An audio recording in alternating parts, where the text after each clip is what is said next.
487장 찬송입니다.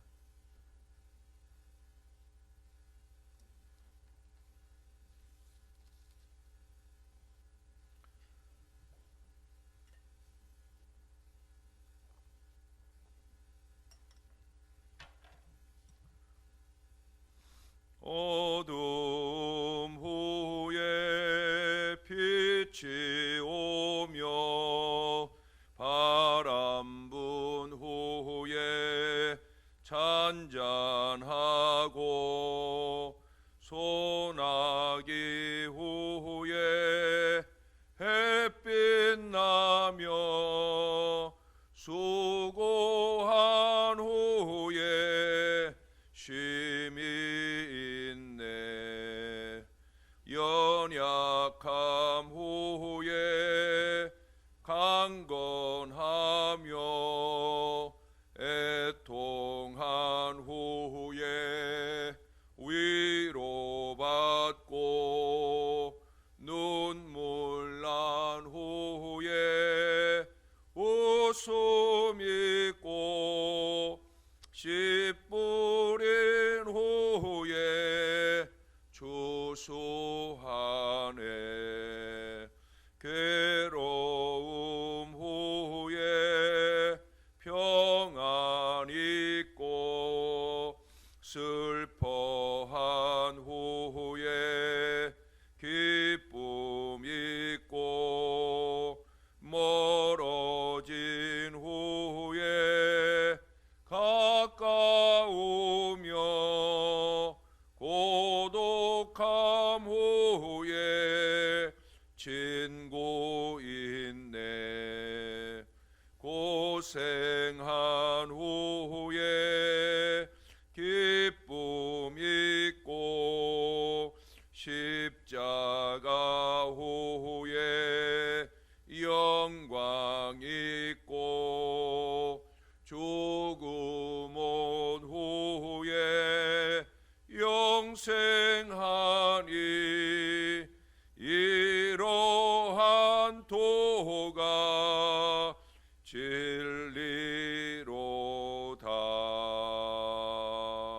아멘. 그 다음 찬송 한 장 더 합니다. 488장 찬송입니다. 이 몸의 소망 무언가 우리 주 예수뿐일세. 우리 주 예수밖에는 믿으리 아주 없도다. 주 나의 반석이시니 그 위에 내가 서리라. 그 위에 내가 서리라. 무섭게 바람 부는 밤 물결이 높이 설렐 때 우리 주 크신 은혜에 소망에 닻을 주리라. 주 나의 반석이시니 그 위에 내가 서리라. 그 위에 내가 서리라. 세상에 믿던 모든 것 끊어질 그날 때여도 구주의 언약 믿사와 내 소망 더욱 크리라. 주 나의 반석이시니 그 위에 내가 서리라. 그 위에 내가 서리라. 바라던 천국 올라가 하나님 앞에 배울 때 구주의 의를 힘입어 어여치 바로 서리라. 주 나의 반석이시니 그 위에 내가 서리라.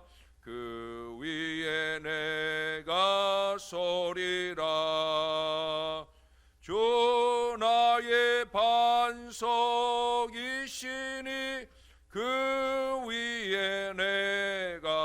서리라 그 위에 내가 서리라. 아멘. 기도하겠습니다.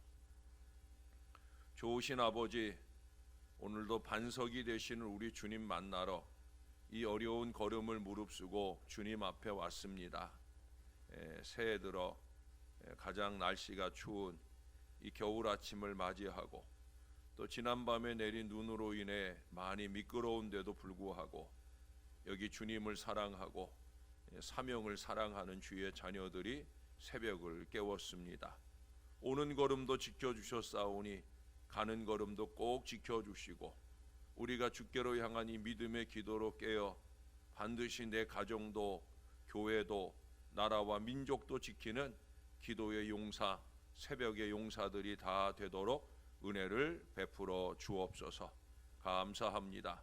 소망의 구주 되시는 예수님의 이름으로 기도합니다. 아멘.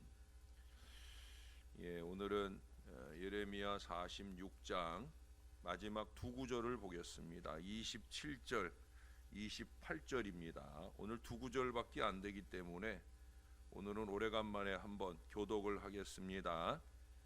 제가 27절을 읽을게요. 여러분들이 28절을 읽어주세요.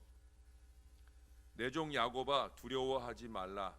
이스라엘아 놀라지 말라. 보라, 내가 너를 먼 곳에서 구원하며 네 자손을 포로된 땅에서 구원하리니 야곱이 돌아와서 평안하며 걱정 없이 살게 될 것이라. 그를 두렵게 할 자 없으리라.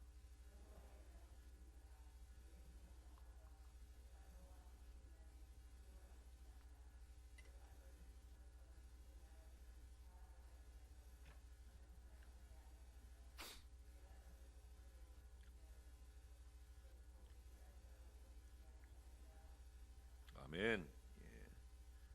요즘은 어떤가 몰라요. 한때 그 아나바다 운동이라는 게 유행을 했던 적이 있습니다.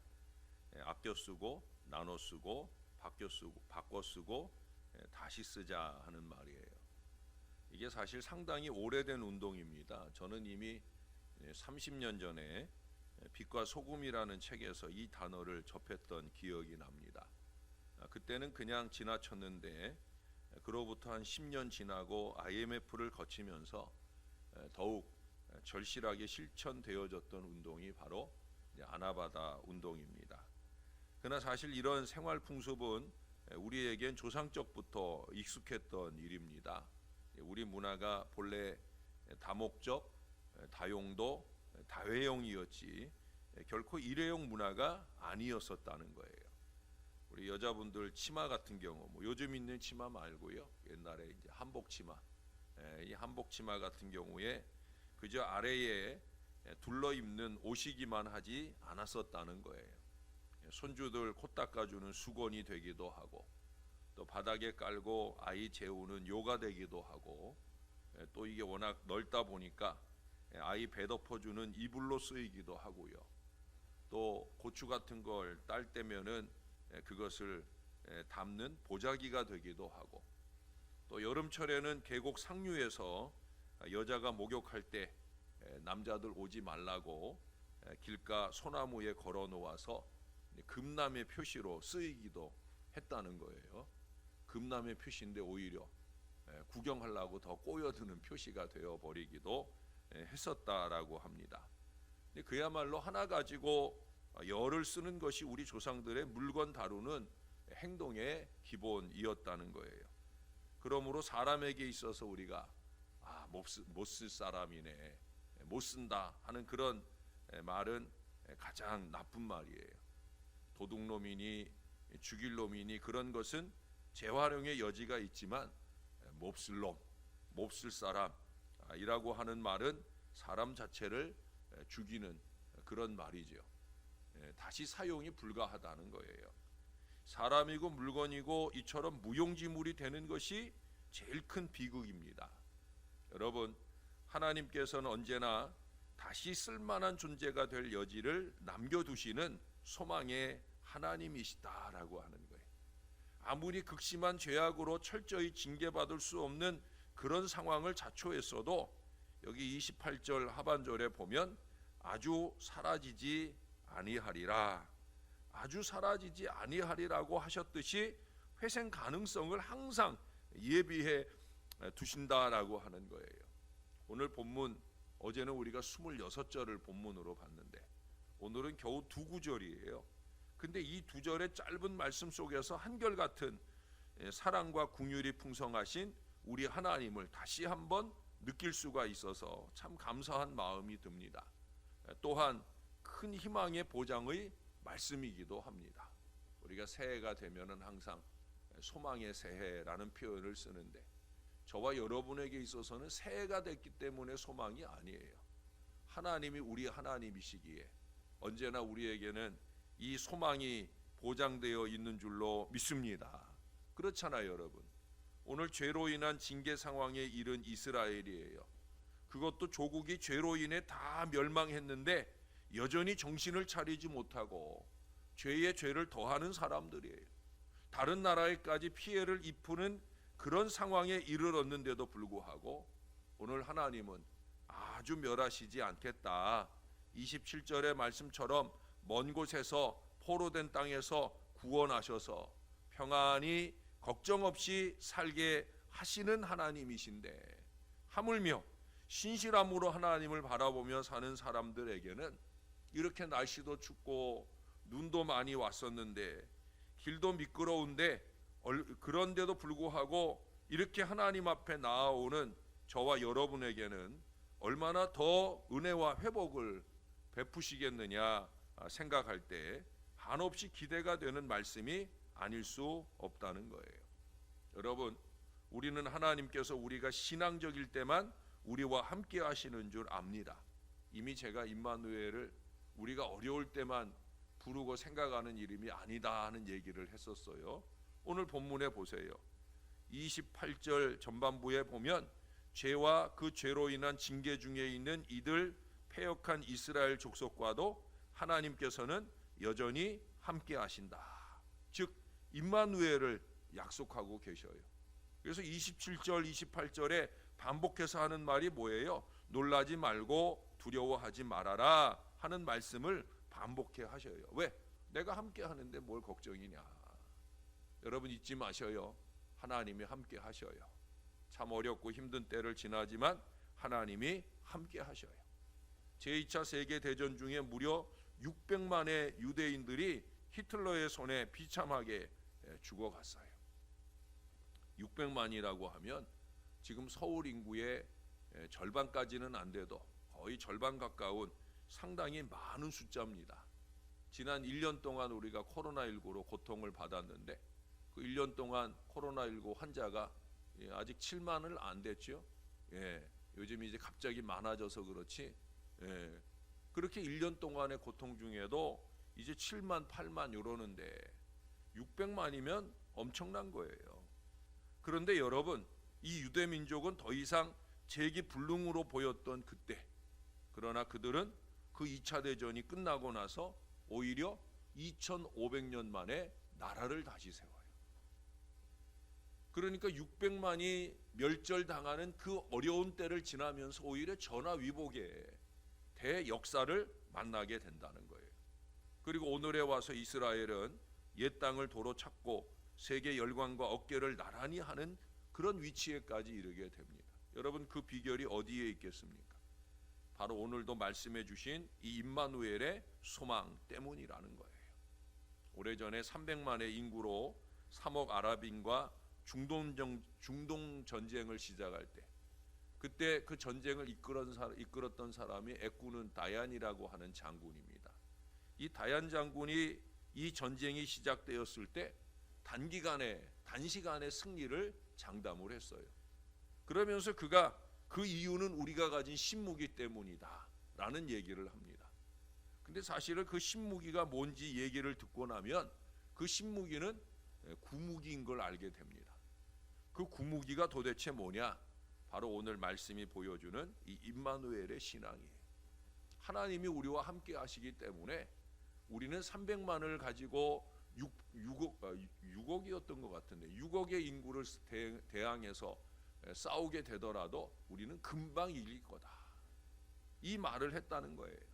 이 임마누엘의 신앙에 기초한 불타는 애국심, 그래서 이 무기로 불과 6일 만에 아랍 대군을 무찔러 이기게 됩니다. 여러분, 어느 유대인 포로 수용소 벽에 이런 식구가 새겨져 있었다고 합니다.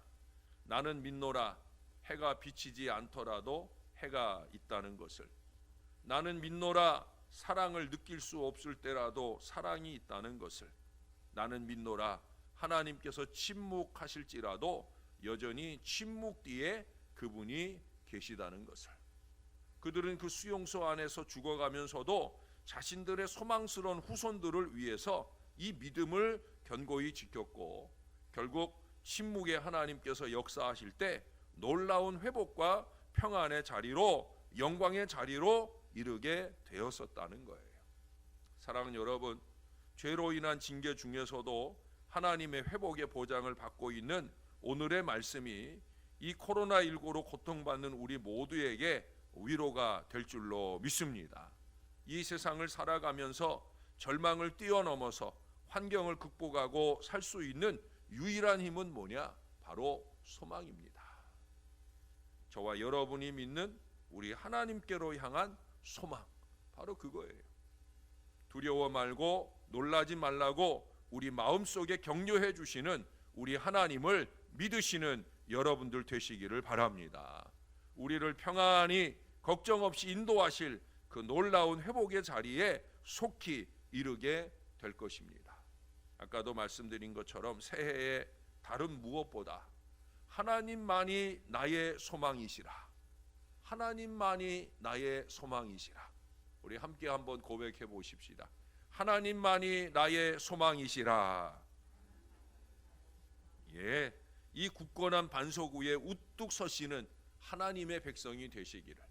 그래서 이 나라 이 민족을 향해 소망의 미래를 활짝 열어주는 새벽의 용사, 기도의 용사들이 다 되시기를 우리의 구주가 되시는 예수님의 이름으로 간절히 축원합니다. 기도하겠습니다. 좋으신 아버지, 감사합니다. 우리의 소망의 구주가 되어 주셔서, 우리가 믿고 의지할 구주가 되어 주셔서 영원한 천국의 소망을 우리에게 안겨주시니 감사합니다. 천국 바라보고 사는 우리들이 무언 두려움이 있겠습니까? 무엇 때문에 우리가 놀라겠습니까? 연일 환자가 급증하는 상황을 만나도, 아무리 미끄럽고 추운 날씨를 만나도 우리는 아무것도 두렵지 않아 이렇게 주의 존전에 있나이다. 우리의 영원한 소망 되시는 하나님을 믿고 의지하려고 우리가 주님 앞에 왔습니다. 우리가 주님 앞에 있거나 그렇지 않거나 여전히 임마누엘 하시는 하나님의 은혜 중에 살게 될 줄로 믿습니다. 그러나 우리가 한 발 더 나아가 소망의 하나님 바라고 의지하오니, 하나님 우리를 지켜주시옵소서. 우리만 아니라 우리의 가족들, 특별히 우리의 자손들을 꼭 지켜주시고 우리보다 더 견고한 믿음 위에 우뚝 서도록 도와주옵소서. 크고 작은 육신적 어려움으로 신음하는 주의 자녀들 꼭 지켜주시고 그들의 마음에 믿음을 지켜주셔서 하나님만이 나의 소망이시라, 이 마음을 회복하게 도와주시고 은총의 2021년 희망 있는 새해를 주님과 함께 맞이하고 열어가는 하나님 자녀들 다 되도록 역사를 더하여 주옵소서.